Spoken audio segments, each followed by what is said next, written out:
Prabhas photo జేబులో పెట్టుకుంటే అంతే సంగతి అంటూ మారుతి గారు చెప్పినటువంటి మాటలు ఇప్పుడు సోషల్ మీడియా మొత్తాన్ని కూడా షేక్ చేస్తున్నాయి. ఫ్యాన్స్ అందరూ కూడా రియాక్ట్ అవుతున్నారు. మరి అసలు ఏ విషయంలో ఏ సందర్భంలో చెప్పారు? సో ప్రభాస్ గారు నటిస్తున్న రాజాసాబ్ సినిమా ఎంతోమంది ఎంతగానో వెయిట్ చేస్తున్నారు. ఎందుకంటే for the first time Prabhas గారు హారర్ కామెడీ మూవీలో నడిచిపోతున్నారు.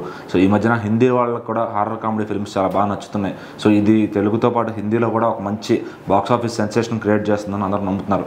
అయితే చాలామందికి మారుతి గారి మీద కొంత డౌట్ ఉంది. ఎందుకంటే ఆయన చిన్న చిన్న సినిమాలు తీసే అతను పెద్ద సినిమాని హ్యాండిల్ చేయగలుగుతాడా అని. అయితే ఆయన అసలు ఏమీ లేనప్పుడే నార్మల్ హ్యాండ్ కెమెరాతో తీసి 100 రోజులు సినిమా తీసిన డైరెక్టర్ ఆయన. సో అట్లాంటి వ్యక్తికి తెలియదా ప్రభాస్ గారు లాంటి హీరో దొరికినప్పుడు ఎట్లా చూపించాలి, ఎలాంటి సినిమా తీయాలి, ఎంత బాక్స్ ఆఫీస్ ఉంటుంది ఆయన ఎక్స్పెక్టేషన్స్ అని. సో మరి మారుతి గారు నిన్నైతే చిన్న ఒక టెక్నికల్ గ్లిచ్ అయితే జరిగిందనమాట. సో వాళ్ళ టీము థియేటర్కి వస్తున్నప్పుడు 6 గంటలకు సాంగ్ అని చెప్తే అది 8 గంటల దాకా కూడా సినిమా థియేటర్లో సాంగ్ ప్లే చేయలేదు. అక్కడికి వెళ్ళిన ఫ్యాన్స్ అంతా బాగా అసహనం వ్యక్తం చేస్తున్నారు అనమాట. సోషల్ మీడియా కూడా ఫుల్ నెగిటివ్ అయిపోయారు. అంటే సాంగ్ టైంకి చేయడం రాదా అది ఇది అని చెప్పి. సో అలాంటి వాళ్ళందరినీ కూడా ఆయన ఒక స్పీచ్తో కూల్ చేస్తాడని చెప్పాలి. ఎందుకంటే ప్రభాస్ గారి గురించి ఆయన స్పీచ్లో ఇచ్చిన ఎలివేషన్స్ ఫ్యాన్స్ని అలా కట్టుబడేసాయి అనమాట. సో ప్రభాస్ గారు లాంటి పెద్ద హీరో నాకు అవకాశం ఇవ్వడం చాలా అదృష్టంగా భావిస్తున్నాను. ఎందుకంటే నేను ఎక్కడో చిన్న కాలేజీలో చదువుకునేవాడిని. నన్ను ప్రభాస్ గారు ఈ రెబల్ వుడ్ అంటారు, లేదంటే రెబల్ యూనివర్సిటీ అనుకోండి, ఏదన్నా దాంట్లోకి నన్ను పిలిచి నాకు ఒక అవకాశం ఇచ్చారు మనం సినిమా చేద్దామని చెప్పి. సో ఇంకా అక్కడ నాకు ఆయనలో ఉన్న గొప్పతనం ఏంటి అనేది అక్కడే అర్థమైంది. సో అలాంటి వ్యక్తి ఛాన్స్ ఇచ్చినప్పుడు నేను ఖచ్చితంగా నిలబెట్టుకుంటాను. అసలు ఆయన ఫోటో జేబులో ఉంటే చాలు మనం ఎంతో పెద్ద స్థాయికి వెళ్ళొచ్చు అనే విధంగా ఆయన చెప్పారనమాట.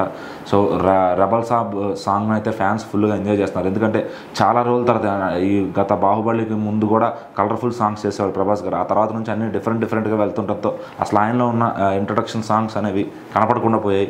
అలాంటి ఫ్యాన్స్ అందరికీ మళ్ళీ రిలీఫ్ని ఇస్తూ చాలా రోజుల తర్వాత కలర్ఫుల్గా ప్రజెంట్ చేశారనమాట ప్రభాస్ గారిని. సో ఒక మంచి ఇంట్రొడక్షన్ సాంగ్తో పాన్ ఇండియా బ్యాచులర్ అనే సాంగ్తో అయితే అదరగొట్టారనమాట, రెబల్ సాబ్ అనే టైటిల్ సాంగ్తో.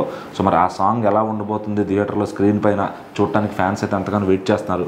మరి ఆ సాంగ్ మాత్రం కొద్దిగా మిక్స్డ్ రివ్యూస్ వస్తున్నాయి. కొంతమంది బాగుందని, కొంతమంది బాగాలేదని. ఎందుకంటే అది స్క్రీన్ మీద చూడాలి. ప్రభాస్ గారిని ఆ విజువల్స్ అన్ని దాచిపెట్టారనమాట, ఏది చూపించకుండా. సో లిరికల్ వీడియో అనేది కొంచెం ఎక్కకపోయినా కానీ అది స్క్రీన్ పైన చూస్తే ఆయన కలర్ఫుల్గా ఆయన ఉన్న మొత్తం బ్యాక్గ్రౌండ్లో ఆర్టిస్టులు కానీ చాలా భారీ సెటప్లో చేశారనమాట సాంగ్ని.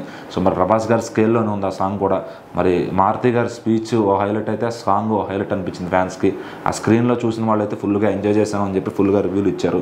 మరి చూడాలి ఇంకా సినిమా ఎలా ఉండబోతుంది. ఇంకా 2-3 సాంగ్స్ ఉన్నాయి అంటున్నారు, అవి ఎలా ఉండబోతాయి ఏంటని.